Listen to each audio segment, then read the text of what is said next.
A new report shows 1/3 of U.S. museums may not survive this pandemic. News Channel 6's Kim Vickers reached out to several local museums to see how they're doing. The pandemic has affected all aspects of our lives, and that includes museums. Local museums say that they are feeling the heat, but that so far, they're managing. We are used to having large tours. We are used to having schools bring whole classrooms, elementary, middle schools would bring their entire classroom. So there was nothing for us to have 20 to 25 people per tour. Museum directors say without the revenue of tours and admissions, they're struggling. But they say they're finding other ways to stay open. In addition to the physical exhibit, we'll have several free virtual and interactive components. And in September, we're going to have a virtual panel discussion. Nancy Glasser is the executive director of the Augusta Museum of History. She says they're trying to keep some of their annual events by taking them virtual. They are also working on offering self-guided tours. Both museum directors are taking steps to ensure the health and safety of their staff and patrons. All visitors and staff must wear masks while they're in the building. We're making sure that everyone practice social distancing. We're following the CDC guidelines of 6 feet, and we have floor markers that have been placed throughout the museum to help our visitors practice social distancing. Even though now is a rough time, Johnson says she's not worried, and she thinks Augusta's museums will be okay. We're here, and we're willing, and we welcome them back to the museum. Many Augusta museums are open for business and are welcoming visitors. If you're interested in visiting an Augusta museum and want more information on their COVID-19 guidelines, we will have that on our website, Wjbf.com. In Augusta, I'm Kim Vickers, WJBF, News Channel 6. Well, here we are tonight, marking the end of 2 straight Easy, awesome. A lot of confusion tonight about the CDC's new coronavirus testing guidelines. News Channel 6's Chloe Salsameda clears it up. For months now, we've heard different recommendations about coronavirus. Where to go, where not to go, when to quarantine, and when to get tested. But now the CDC says if you don't have symptoms, you don't need to be tested. This week, the CDC changed its guidelines, saying people who may have been exposed to coronavirus don't need to be tested unless they show symptoms. It still recommends that vulnerable people be tested, like those with underlying health conditions or in long-term care facilities. But what if you've been in contact with someone who tested positive? What they're saying is that it is a reasonable approach to not test at all and just quarantine for 14 days. Dr. Kuhl says social responsibility plays a big factor in keeping the virus from spreading. He suggests wearing your mask, washing your hands, recognizing symptoms, and maintaining your distance, especially if you think you've been exposed. In Augusta, Chloe Salsameda, WJBF, News Channel 6. A new CDC report shows that pregnant women who have the virus are at greater risk of hospitalization and complications than women who are not pregnant. Doctors say pregnant women, in fact, should be considered higher risk and get higher priority when a vaccine comes out.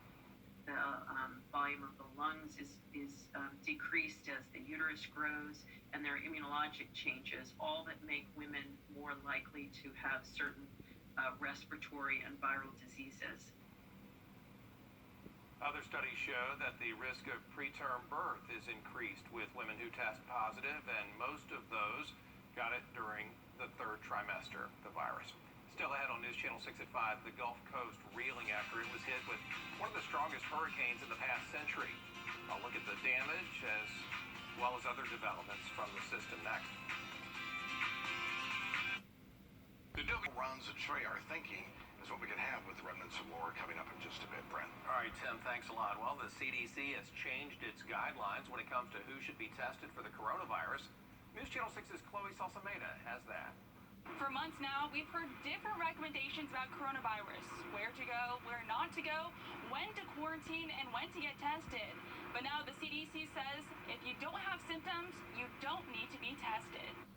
New recommendations out of the CDC this week saying people who may have been exposed to coronavirus don't need to be tested unless they show symptoms. It's a big change from former CDC guidance at the beginning of the pandemic.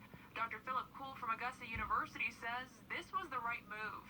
When you start testing people that don't have symptoms, you really confound factors, and you also potentially clog up the labs. And that slows down results for those that do have symptoms and get tested. The CDC still that vulnerable people be tested. This includes people with underlying health conditions, such as age or chronic illness, as well as those living in long-term care facilities. But if you think you may have been in contact with someone who tested positive, there are steps you can take to protect those around you. What they're saying is that it is a reasonable approach to not test at all and just quarantine for 14 days. If you're concerned, you can still get tested at Augusta University, whether you have symptoms or not. And we're not screening anyone away that is requesting a test and calls and asks for one. So why is this, especially when the two communities are so close to each other? It probably has to do with socioeconomic status and underlying health disparities, health literacy, or in fact, the ability to do social distancing or to limit exposures. Dr. Kuhl says social responsibility plays a big factor in keeping the virus from spreading. He suggests wearing your mask, washing your hands, recognizing symptoms, and maintaining your distance, especially if you think you've been exposed. In Augusta, Chloe Salsameda, WJBF, News Channel 6. A new CDC report showing that pregnant women who get the virus are at a greater risk of being hospitalized than those who are not pregnant. Doctors say pregnant women, in fact, should be considered higher risk and get a higher priority when a vaccine comes out. Researchers say the risk of transmission to the baby is very low, but there is a greater risk after birth due to mom and baby being close. The volume of the lungs is decreased as the uterus grows, and there are immunologic changes, all that make women more likely to have certain respiratory and viral diseases. Other studies show that the risk of preterm birth is increased with women who test positive. Aiken now, where leaders are working on a brand new budget. Right now they have more than $500,000 in message. To me, this isn't just an issue, it's personal. In tonight's edition of our weekly series, Stronger Together, a look at how students in McCormick County are getting the chance to learn about the #1 industry in the area. Here's News Channel 6 digital reporter Brandon Dawson. I'm here in McCormick taking a look at a high school that specializes in agriculture. It's the first year for the John De La Ho School, and it's truly one of a kind. The school is an agricultural school that is also residential, and it's the only school of its kind in the nation.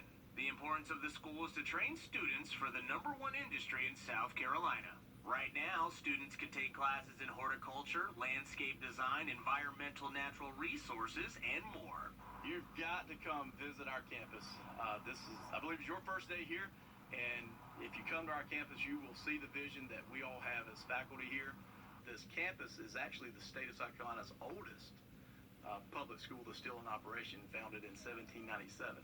So we are an old facility with a new vision and a new crop of students. Now, if you're looking for more details on the school, we'll have all of that info for you in our article that can be found on WJBF.com. Reporting from McCormick, this is Brandon Dawson, WJBF News Channel 6. 4 new businesses either have opened or will open soon in McCormick County. We caught up with some of those business.com. Well, business is still booming in Columbia County as well. Unemployment going down, project activity going up. News Channel 6's Jenna Kelly has more.